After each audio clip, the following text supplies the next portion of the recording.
Active fluid. तर हे dandruff आणि हे स्कॅल्प टॉनिक म्हणजे स्कॅल्पसाठी दिलं आहे, म्हणजे तुम्हाला काही पण प्रॉब्लेम असेल किंवा हेअर ग्रोथ कमी असेल त्याच्यासाठी. हे सुद्धा तुम्हाला जसे एम्पल्स तुम्हाला स्किनच्या प्रॉब्लेमनुसार येते, जसे 4 सेक्शन केले आणि त्याच्यामध्ये जे सबसेक्शन करतो आपण, काही पण स्पा ऍप्लिकेशन करतो किंवा काही पण करतो सेम, किंवा आपण रूट टचअप करतो त्याच्यानंतर एक सेक्शन बघून जे सबसेक्शन काढतो त्याच्यामधनं काढत जायचं, तो ट्यूब करायचा. आणि हे जे नेल्स असतात, स्पा मास्क नसेल, तुम्ही एक मास्क असेल तर तुम्ही हे डिफरंट ठेवू शकता किंवा एम्पल्स पण तुम्ही डिफरंट ठेवू शकता.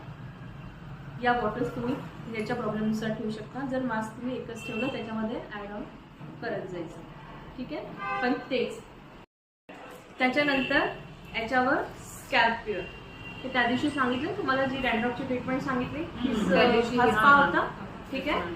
स्कॅल्प प्युअर याच्यामध्ये फक्त जे लिक्विड सांगितलं होतं स्कॅल्पसाठी, ते एक लिक्विड घेतलं की हा पूर्ण